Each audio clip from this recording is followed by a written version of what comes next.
Right, I think we're live now. Can you hear me okay, Pooja? Yes, absolutely, Alana. Okay, great. Well, first of all, thank you so much for coming tonight. I'll just give a little bit of context about what we're doing. So good evening, everyone, and thank you for joining. This is the monthly Facebook Live hosted by Belong, Be, Become, where I like to share wellbeing tools and practices for early childhood professionals. And tonight I feel very privileged to be interviewing my colleague and friend, Pooja Munjal. Have I said your surname correctly? Very correct. Okay, good. About a practice that is very meaningful to her in her life and informs a lot of what she does as an early childhood professional. And I would say just in general, something that she holds very dear to her heart. It's something called Heartfulness Meditation, and she's going to be sharing, why that's important to her and how it can also be beneficial to early childhood professionals. So welcome, Pooja, formally. Well, thank you so much, Alana, to put me here at this platform where I can share my journey as an educator and also share my journey as a practitioner of Heartfulness Meditation. You're very welcome. I feel very honored to have you here tonight. So let's get started with a bit of background about yourself. So you can tell us how long you've been working in the early childhood profession, why you chose to work in early childhood, and maybe a bit of context about even our workplace in the Waldorf-Steiner environment. Great. So I started my early childhood career almost 6 years back. So it's not very long, I would say, but it's been very rich. And so 6 years back when I moved into early childhood, and I also chose Heartfulness Meditation at the same time. So they've gone hand in hand, actually. I started my career in early childhood just for very, very selfish reasons, Alana, because I was sailing through parenting of two young girls one was 5 years old that time and one was just 1 year old. So, and I just wanted to have that joy that I was getting from them, probably just to continue forever.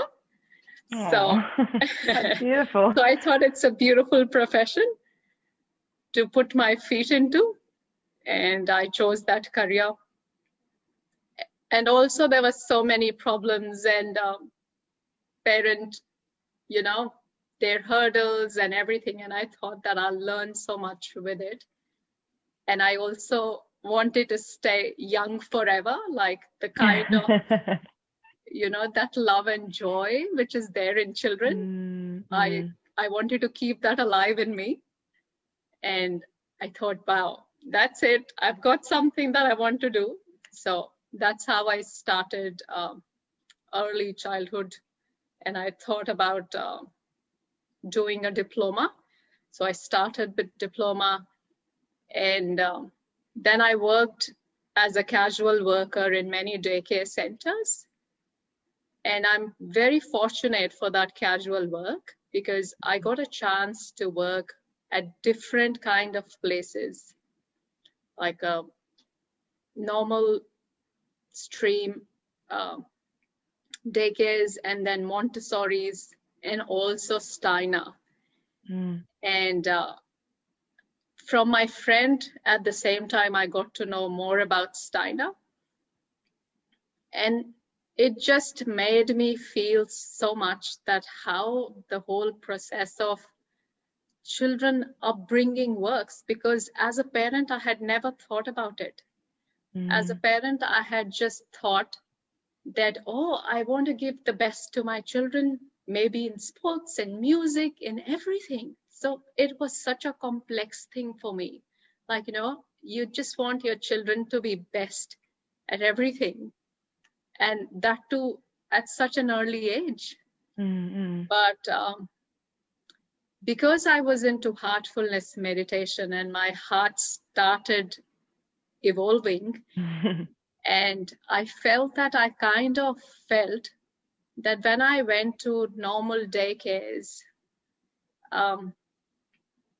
there was a rush of activities there that children have to do painting now, and they have to do some craft now and something, and a lot of plethora of things that children were involved in. But when I got into quite overwhelming Montessori, sometimes. yes. And when I got into Montessori, it was quite peaceful, very structured, and, you know, very, very organized. Children were busy doing academic work as well at Montessori, even at that level. But I would say that, yes, very peaceful environment, and children lead with their own choices there. And then I got into Steiner education, where I just felt something that it is so simple. Bringing up children, taking care of children is just very simple. Go with nature as the nature calls you. Like it's summer, it's winter, it's autumn. Go with the flow as the seasons are coming. The play, leave them free when it's playtime, but bring them back, hold them back when there are other things to do. And there is not much of complexity happening, which makes you simple and just pure and balanced. And I think I felt that because that's exactly I was learning from meditation. That was telling me how to be simple. It was bringing me from complexity of mind to the purity of heart, because you start getting so much thoughts and suddenly you start feeling, it's just simple and clear. When you start having that intuition. And you just start following. I really like that you mentioned how there can be so much chaos in early childhood, but I remember learning, particularly in the Steiner environment, that we always have to balance an inhale with an exhale. Yes. So the inhale would be, you know, the inside time and the growing together, doing our things as a classroom, and then the exhale would be like we go outside now, and we balance those things of structure and freedom for the children. Absolutely. And I think it came more stronger because I learned that early childhood time, where I'm talking about 0 to 7, or say 2 to 5-year-olds, that specific age group where we are working. When I got to know that age is such an amazing age where they are learning everything from their environment, from the people who are there with them all the time. They're absorbing every bit of the educator, be it physical, be it mental, be it emotional. And then I felt how important it is for an educator if they understand that child is getting everything from them, all the nourishment. So it was so important for me to become a part of this whole meditation, which was evolving me how to be better every day, physically, mentally, and emotionally. Wow. So that I don't take anything to my heart that makes me heavier in my emotions. Oh, that child has done something wrong. And the moment I corrected that, saying that, oh, he's learned something. The correction and you probably is have made. too. Yeah, so that's a tool that I've learned, that I don't have to criticize anything. Everything that they do is more of a learning for them and for myself. Absolutely. Absolutely. And physically also, if I strain myself and if the same energy is going to them, then they are getting strained in some way. Like you can see how they just get so uneasy with things in the classroom, with their play. with the classmates. Mm, mm. So at physical level, I would say my body needs to be very relaxed. And if my body is Absolutely. relaxed, I'm able to give lot to them. Mm, mm, mm, mm. And Yeah, even mentally, if I'm mentally clear, I'm able to give the instructions clearly, what I'm really expecting a child to do. yeah, yeah. Well, well-being is all facets, isn't it? It's your body language. It's the way, like, whatever you're thinking is quite often expressed on your face, or how you talk to the children. And sometimes it's, you know, like once you start to become aware of that, you can step back a little bit and go, all right, I'm not being my best right now. And, you know, having this practice like you do in your life helps you to kind of reflect on that. Yeah. And there's so many aspects with children, like when we are talking about inhaling and exhaling, like give out some time. The same as a person I have to do with myself, like where I need to put a limit for myself. Okay, Pooja, this is 9 o'clock. You can't go on WhatsApp. You can't go on Facebook. Yeah. And that's exactly what I do with children. So, you know, where I'm putting, I learn how to limit myself, like my work.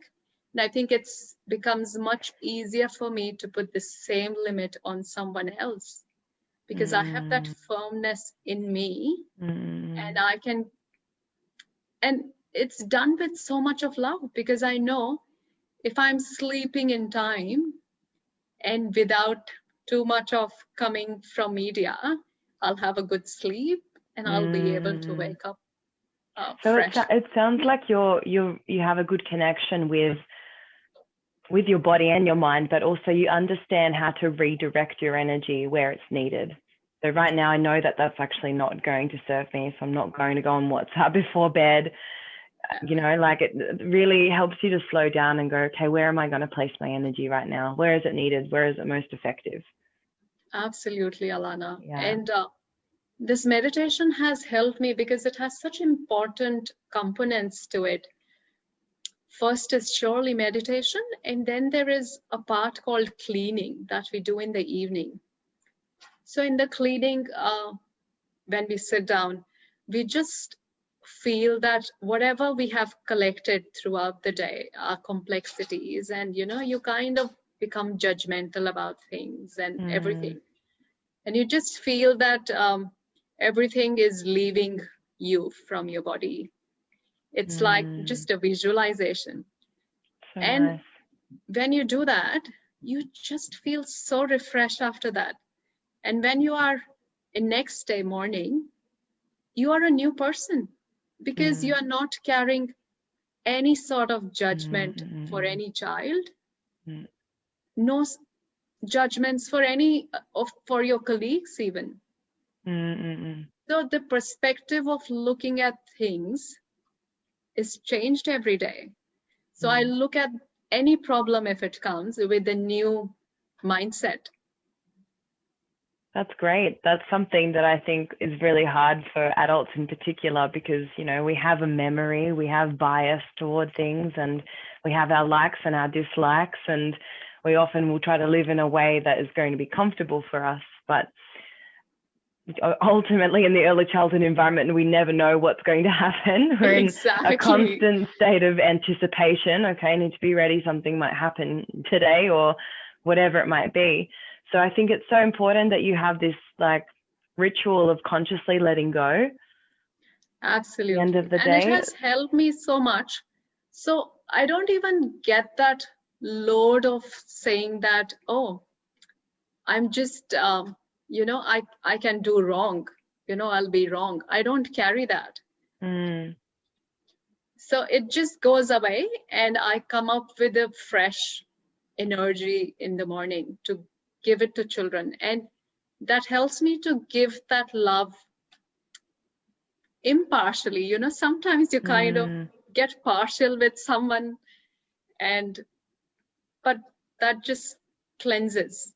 So that meditation really helps with that.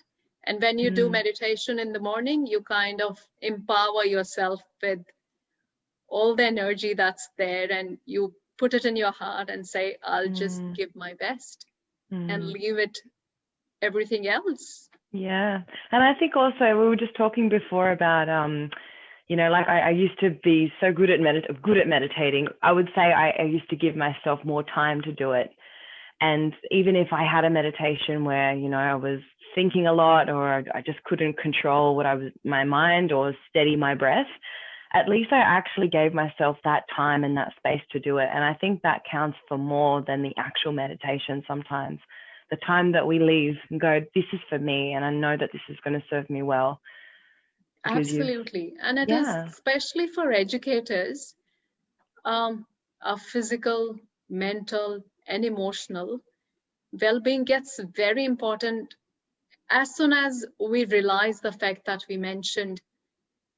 If we just keep that fact in mind, that children are just, say, getting that energy from you to live at a particular moment. Yes. And the moment I realize it, it just makes me so responsible for myself. Not for them. I think they come a bit later. The moment I become responsible for myself, and I'm clear, like with simplicity, with my purity, and with my balancing, and that's what I'll give to children. I don't have to. So lucky to have you, Pooja. Yeah. Well, that's the thing, right? You can't really try. You live it. You embody it. You know, it doesn't work if it's a fake kind of niceness, or you know. Basically, it's not like a work. It's like you go, just you know, be a part of it. What you're practicing, you are just practice it in real life, and because children are such a reflection, and you can see yourself in them.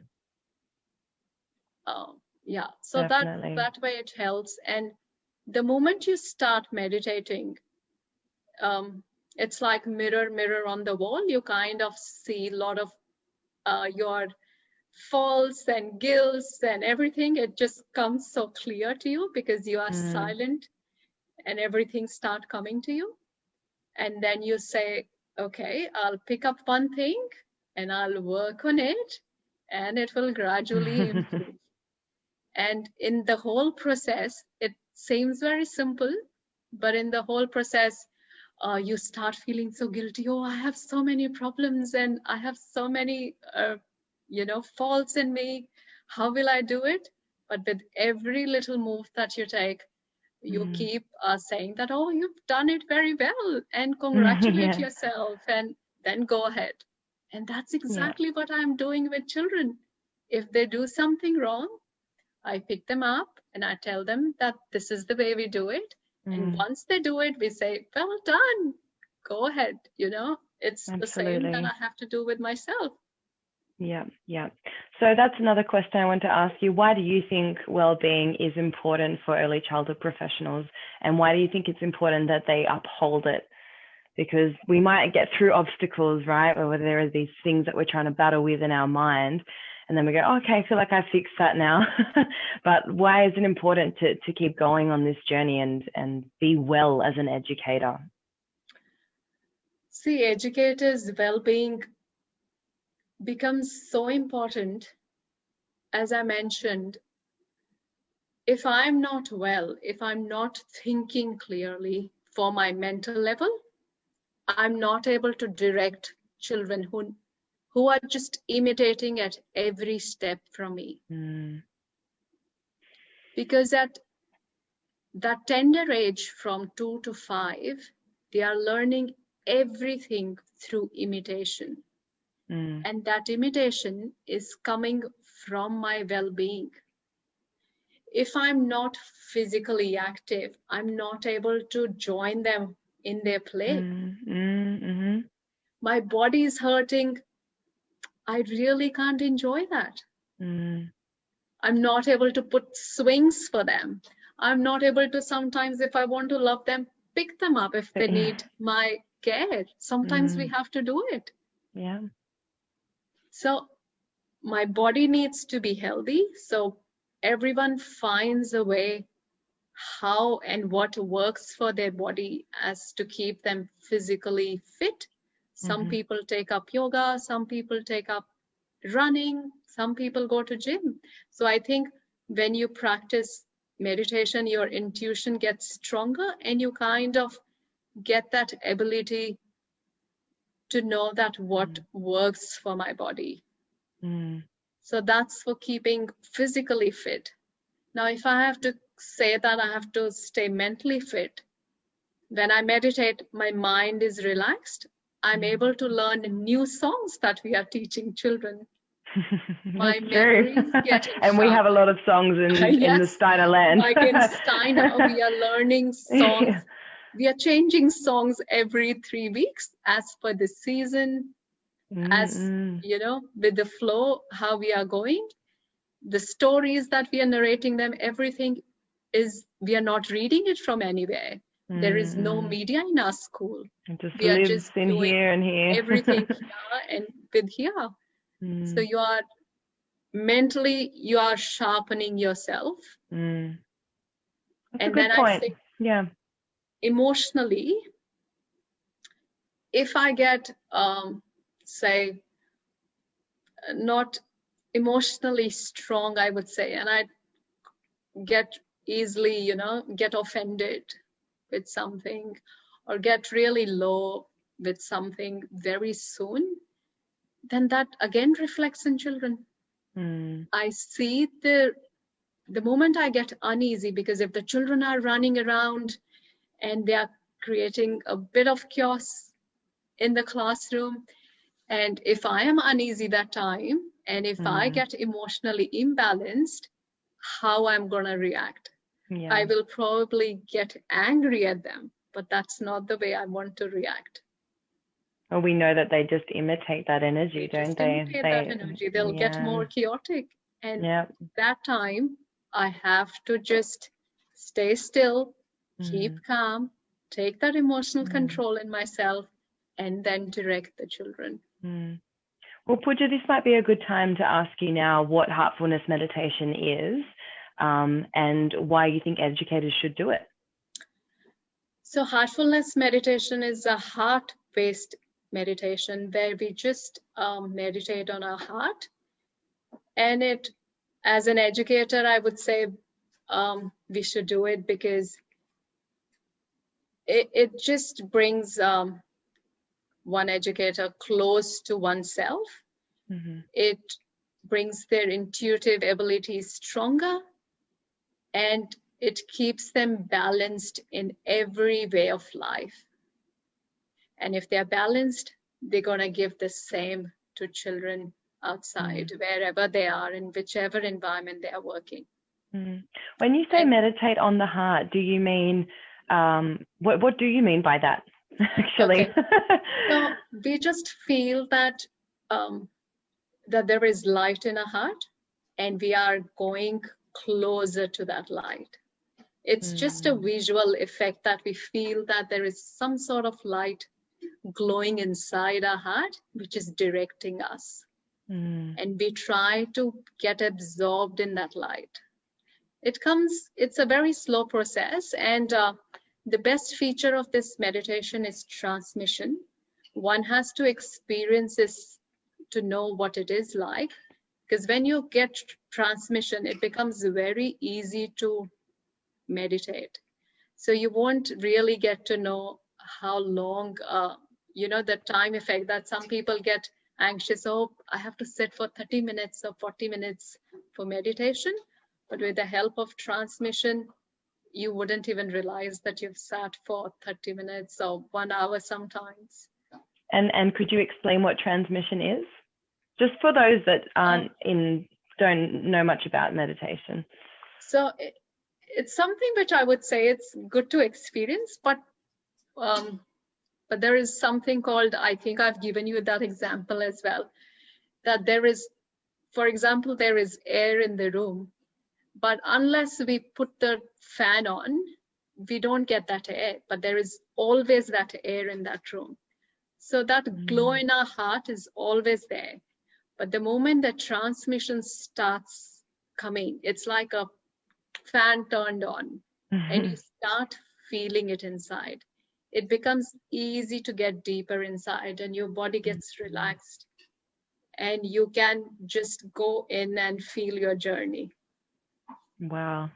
That sounds like something I definitely want to do. Absolutely. I really want that all the educators should try it at least once to see its impact on them, because it has changed me in my personal life and in my career both. That's amazing. Well, how about at this point, we just let everyone know that this was part of the plan to have Pooja actually lead us through a shortened version of the meditation, just so that we could have a little bit of a taste of what it will be like. So if you're tuning in now and you want to just make yourself comfortable, maybe sit or lie down somewhere. I'm sitting on a bolster because I like to have my hips supported. So make sure that you're comfortable. And Pooja, just so everyone knows, how long do you think we might be in meditation for? We can do it for 10 to 15 minutes today, maybe just 10 minutes. It's the first time and you can just experience it. I'll do a bit of relaxation so that our body is relaxed first, and then it becomes much easier to get into meditation. Okay, that I'll direct sounds lovely. you how to go about it, and then you will know what to do. Okay. Yeah. All right. That sounds great. That sounds great. Let's go for it. I'm going to let you take over and take us to our heart. Lovely. Thank you. Okay. Close your eyes very, very gently.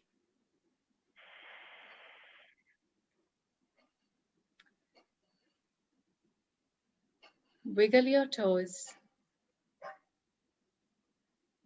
and feel them relaxed. Feel that energy from Mother Earth is going up your feet and relaxing your calves, knees, and thighs.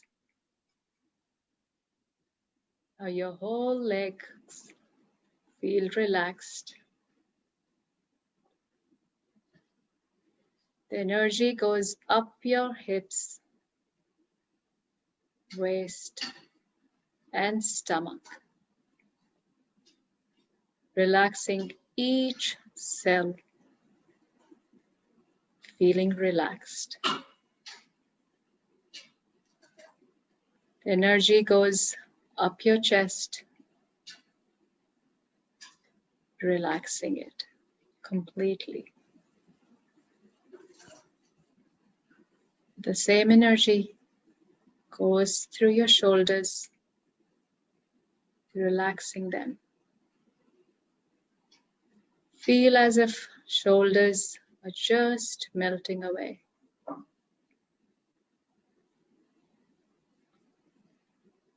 Energy goes in your arms, through your elbows, your forearms, your hands, and fingers. Your arms are completely relaxed now.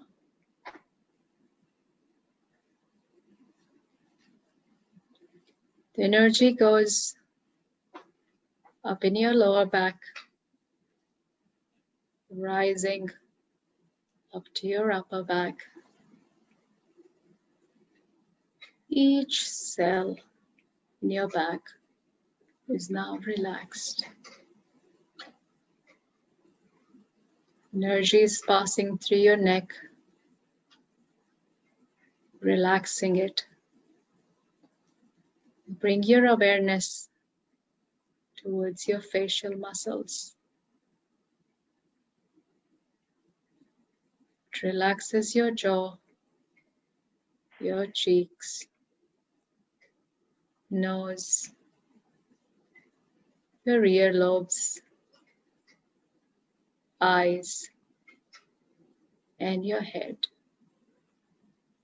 Each cell in your mind is feeling relaxed. And the whole body, top of the head, tip of your toe, is feeling relaxed. Slowly bring your attention towards your heart.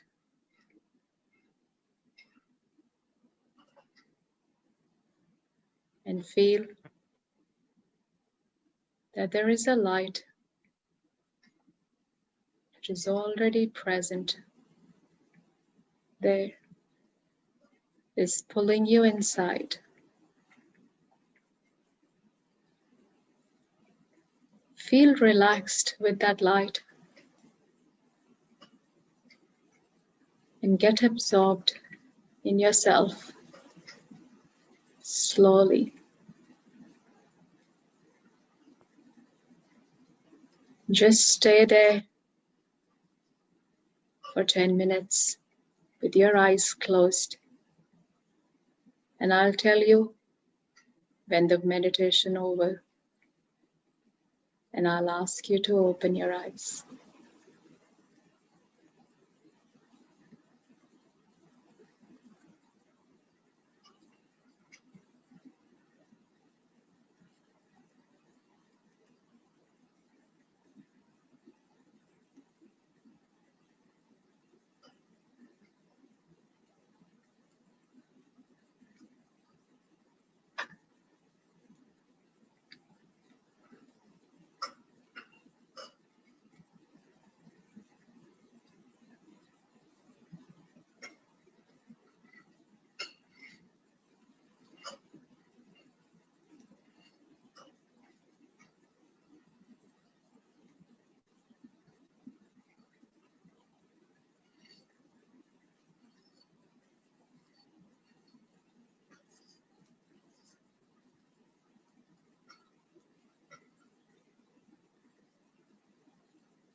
Meditation is about to end.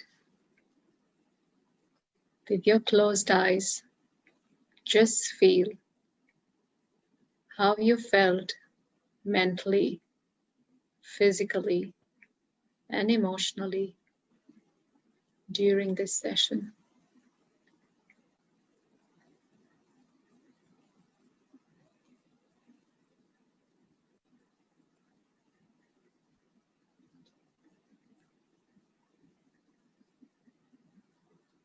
Gently open your eyes.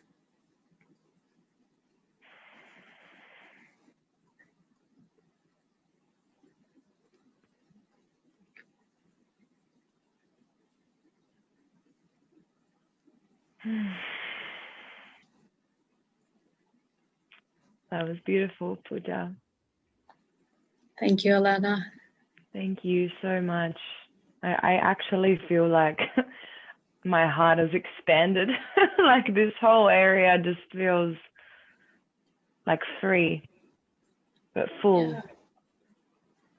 I'm so glad. Thank you so much for that offering. No, I know thank it you was for quite bringing shortened. me here. I'm so Yeah. glad that you gave me this chance, and I'm able to just share my experience with you. Yeah, and you know, this is for everyone in the early childhood profession, and we all have so many.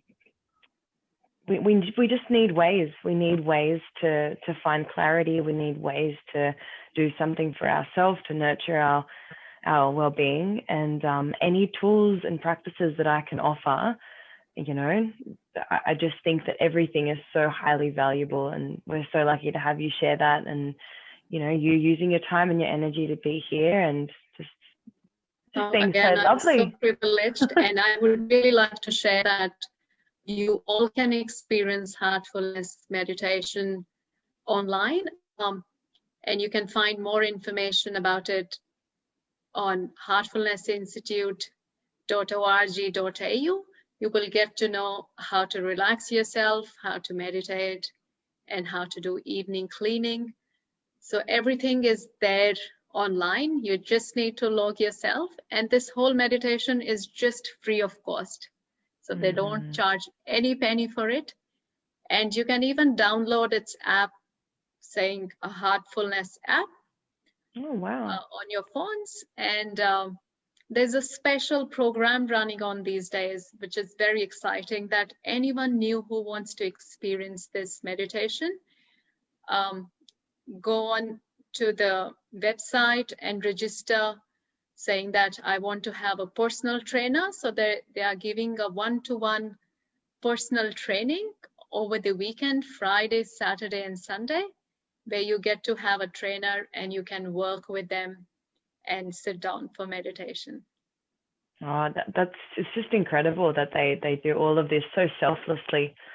Absolutely. You know? And I think that's why you kind of feel connected with them, because it's so selfless, like they're just full of love. No motives at all. Yeah, just full of love.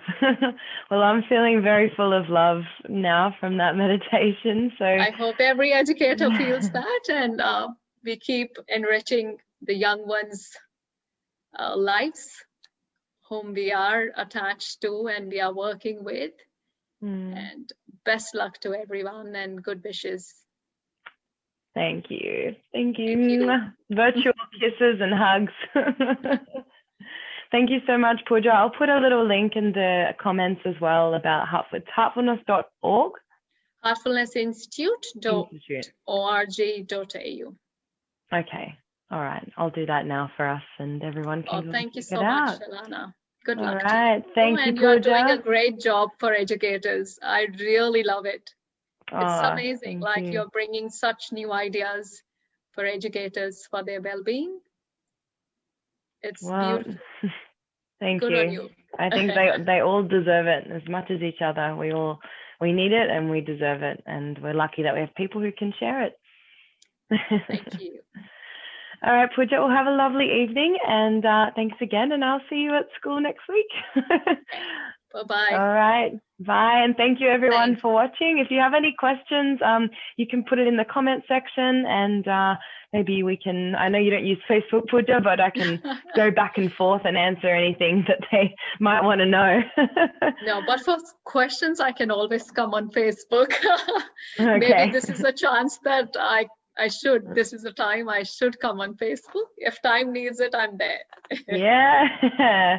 Well, we'll know when the questions start coming in. Yeah. All right.